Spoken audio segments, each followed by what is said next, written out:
Hi, it's Sandy Grayson for Stardo TV, and we are at the headquarters of Lijit Networks. And this is the one and only CEO, founder, Lijit Networks. How you doing? Good, how about you? Good. Thanks for having us. Absolutely. So, Todd, Vernon, you guys just celebrated your 6th birthday. We did last Friday, 6 years. I did not get an invite. I saw there was like champagne and I barely martinis. No, I'm joking. No, it was fun. Yeah, I think we busted out the champagne at like noon. Well, yeah. I'm all about the champagne, so next time, put me on the list, Yeah, okay? there you go. Okay, so let me just tell everybody a little bit about. So you co-founded Raindance Communications before Lijit, which from startup to a publicly traded company with annual revenues in excess of 80 million. Yep. Not bad. And then you say prior to becoming a serial entrepreneur, you built hardware and software to test experimental aircraft at NASA. I did. I started my career at NASA in California. So what was your first step into becoming a serial entrepreneur? Well, I don't know. That's a good question. I didn't expect that one coming. I would say you sort of have to become obsessed or passionate about something, right? It doesn't necessarily have to be, a business idea. It just has to be something, right? Because you're going to spend a lot of your time, writing software or talking to customers or doing something. You have to find something that's kind of your day-to-day activity that you totally dig doing. And for me, it was software development, so that was sort of the gateway drug to entrepreneurship, I guess. It really became interesting to me during the time I was at NASA, and that sort of led to all the other things that I've done. And so how long did it take from the startup of Raindance before it was this like giant success? Were there years of struggle? Were you learning along the way? It always seems to be 7 years. 7 years is like the magic number. Is it really? Yeah, oh, that's good to it's know. like for whatever reason, I always have this idea that it's going to be 3 years, and then it takes 7. Right. So that's good to know. If you're on year 3 or 4, hang in there. Exactly. Year 7. Exactly, and it typically gets really hard about year 3. So that's kind of the way it works. Wow. That's been my experience. I wish I could. If anybody knows a faster way to do it, Right. I'm totally open to that. So you guys Lijit was acquired by Federated Media, which is, I read, one of the most significant merger and acquisition transactions in Colorado in the past decade. How did that feel? Well, it's obviously, as an entrepreneur, it's vindicating that, the idea that, you start with when you can't get, you have 4 people that are kind of sitting in a room and the phone doesn't ring and nobody can pronounce your name right or anything else. And, so you sort of live that, and then you go through all the hard times, and if you raise money, you do all that, you seem to, you build up a lot of angst, right? That, somebody is going to value this thing someday. So it's always nice in terms of that, to kind of see where, to get checkpoints along the way. So the acquisition was definitely a checkpoint along the way, in that, we're putting the 2 companies together to build something much larger. So it's not like a victory lap, but it's, it's significant deal for the company and the shareholders, and I think it'll be ultimately a significant transaction. That's fantastic. It's great. It's great for Boulder, great for Colorado. It's great. Great for Boulder and great for Colorado. So one of the things I read as I was doing some research on you that I absolutely loved was you said, we went through $6 million in financing to figure out that we really sucked at sales. Yeah, it's a popular soundbite. It's great, though. Sure. I mean, I think so many entrepreneurs, especially once they reach a certain level, they're not really willing to share the warts. So I really appreciate when someone's willing to say, look, this is what I went through. Here's how hard it was, and here's where I am now. So what did you mean by that? How did you pick yourself up from that? Yeah, well, I mean,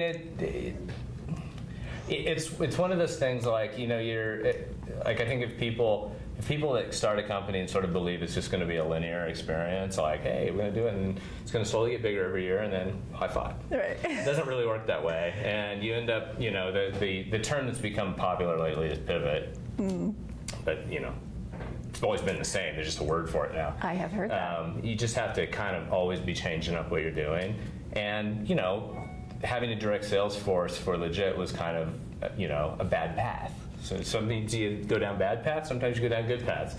But I sort of believe in talking about it, because so many interviews you see with entrepreneurs, it's just like you walk away and go, oh, that dude was a genius. Right. I don't know, when you really dig down under the covers, it's not really usually the case, and they don't really want to tell you can as a CEO and a founder, you can construct a very linear story in the rearview mirror, but it's actually more interesting, I think, to tell the story as it sort of happens. So what did you learn from all of that? That was one of the big learning experiences.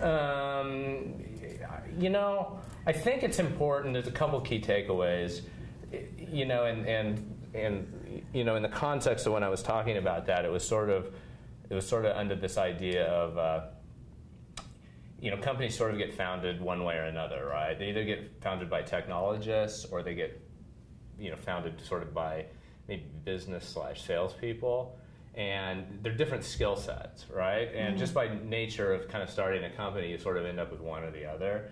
It's hard to sort of end up with a balanced diet at the beginning, because first you want to do something, and then you're trying to coax somebody else into the boat with you, and they tend to be like-minded people. So just by definition, you sort of end up not really kind of ending up with a balanced team. That's normal. But what's dangerous is when you kind of discount how hard it is to do something you don't have any experience doing, which is really tempting to do, and it's and it happens on both sides. If you look at people that are kind of classic, like really good sales and business people, they tend to discount how easy it is to build technology, right? So they like the typical kind of error path for that kind of thing is to go out and hire an outsourced development firm, and you build something and high five, and then you find out it doesn't scale. Right. They're in a horrible place. The flip side is sort of, I think, kind of a little bit what we did, which is like we could build anything, but we sort of discounted how hard it would be to actually go out and direct sell a product to a customer, and it was naive in the rearview mirror to believe that we could do that for $6 million in the market we were in, and it just wasn't going to happen, and it was a bad $6 million to do it with, because we needed to prove the business model. So to take $6 million and not prove the business model, put us kind of in a precarious situation that we ended up getting out of. But so if someone was out there and they were in a similar situation now, say the sales aren't where they want them to be or where they projected them, right. How did you pull yourself out of it? Did you do one of those pivots, or did you just... we did do a pivot, but we were always kind of working on a couple, plan B and plan C at the same time, because, one thing you can kind of get into with being an entrepreneur is sort of drinking your own Kool-Aid. And it was pretty obvious, kind of like 3 million through the 6 million, that it was probably not going to be that backloaded on the revenue, so we were going to have a problem. So we started to experiment with other things, and just, by chance, but not really by chance, by finding, one of our customers' problems, we found that, we could be very effective with a channel sales model that didn't require direct salespeople, and in fact we're really good at it. So the company exploded, and it made it really easy to kind of pivot. It wasn't a hard decision at the time we did it, because it was like, wow, this works so well, and this thing is sucking so bad. So that's kind of the way. Yeah, and those numbers are impressive. Once you got going, 1.8 million, 2010, and then the next year, 13 million. And that progression just keeps going. So that's amazing. So is that what you mean? I love this quote too. I read, you really need to understand as an entrepreneur the things you don't know. Yeah, and it's hard to know what you don't know. It's hard to know what you don't know, and you can kind of. Hopefully you have a good board that can help you work that stuff out. Advisory boards tend to be fraught with peril, in my experience. It's hard to extract value from them. It's better if the people that are giving you advice also have skin in the game. So, I guess one piece of advice is, if you don't like the composition of your board of directors, change it, because they're there to help you. And if they're not helping you, then you need to go someplace else for it. Well, that's good advice. Very good. Before we go deep into some of the subjects that I know you're an expert at. I don't know about that. Okay, well, I read that you're an expert. I'm going to give you the title of expert as far as we're sitting here at the table. I will be playing part of the expert for the rest of the interview. So I love this. I believe humility is the best tool as a CEO.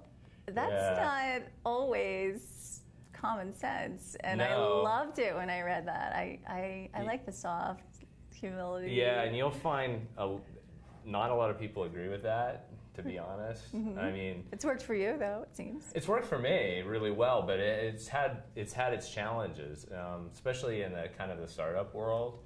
People really like a CEO that, I mean people, I mean like potential investors. They sort of like kind of an arrogant personality, and I think it just makes them feel good. If they're going to write a giant check to someone, they want that person to be headstrong and we're going to do this thing, and kind of less cerebral about it, and just they sort of like the emotion of it.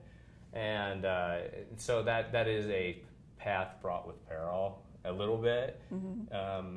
Whereas, I mean, I think our culture inside the company has always been, kind of pick the right people and let them run and do their thing.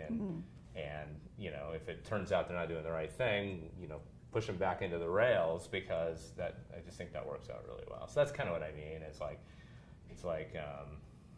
sure, everybody gets the right credit that should get it for the successes.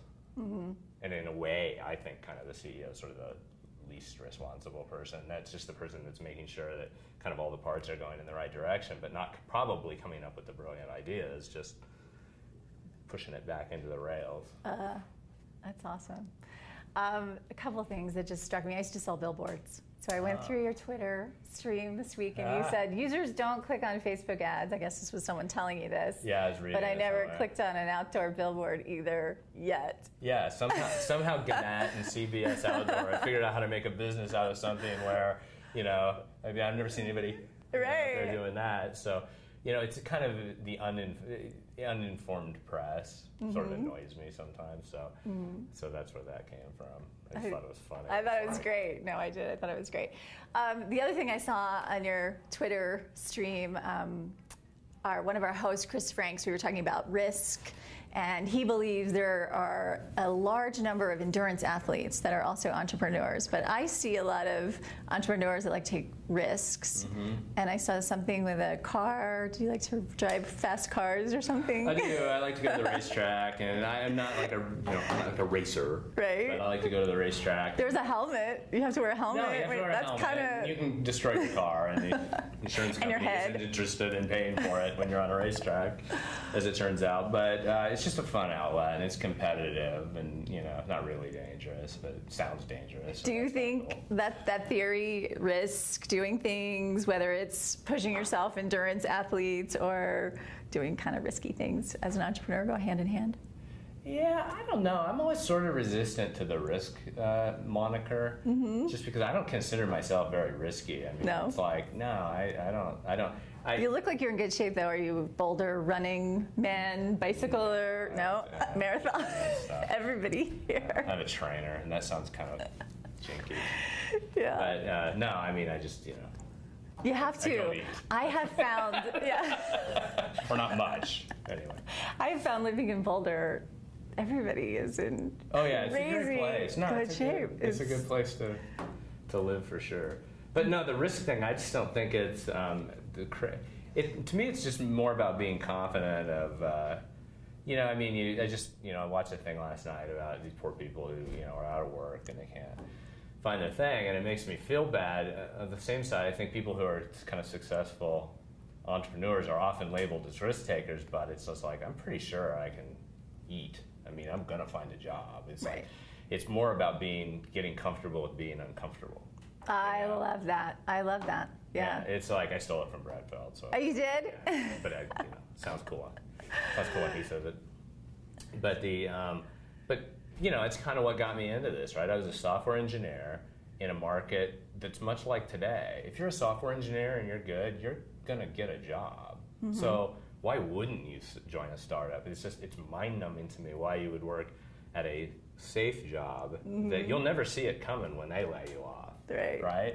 If you work at a startup, you're going to see it coming. When you're out of cash.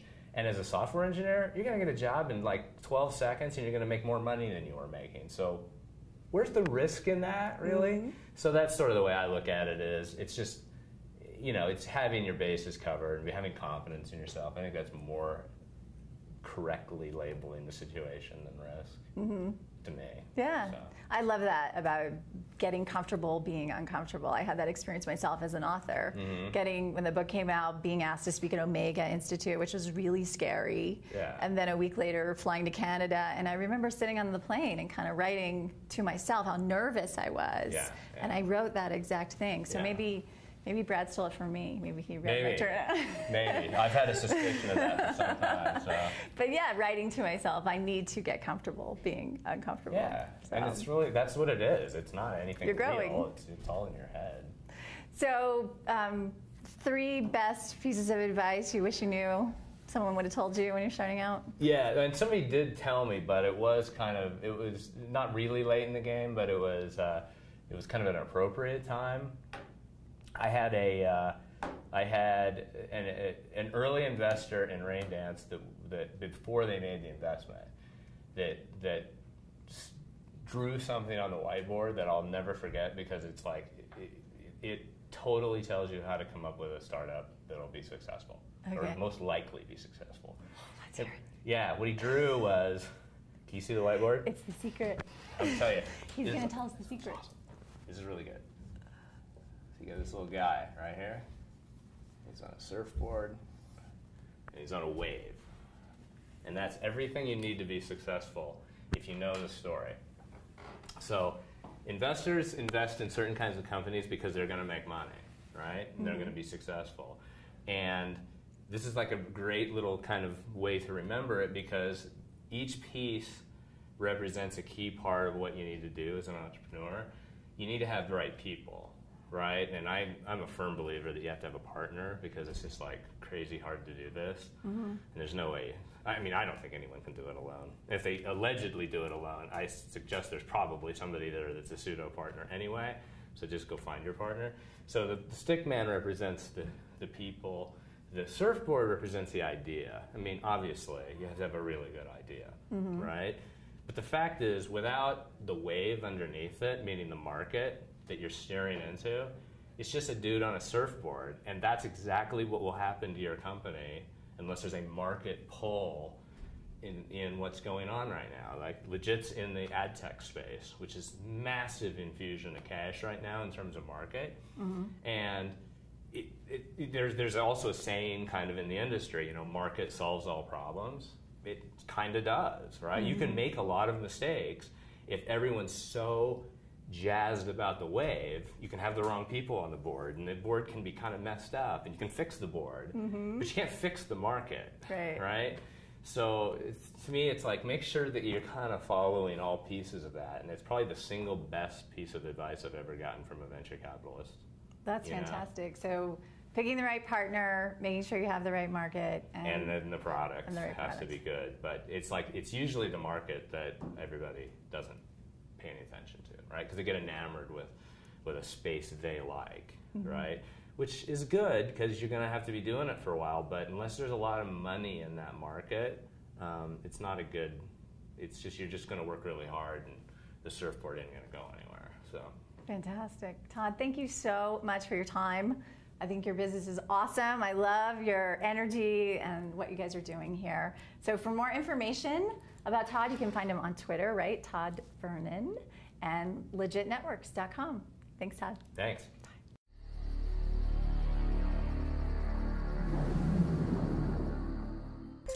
Bye.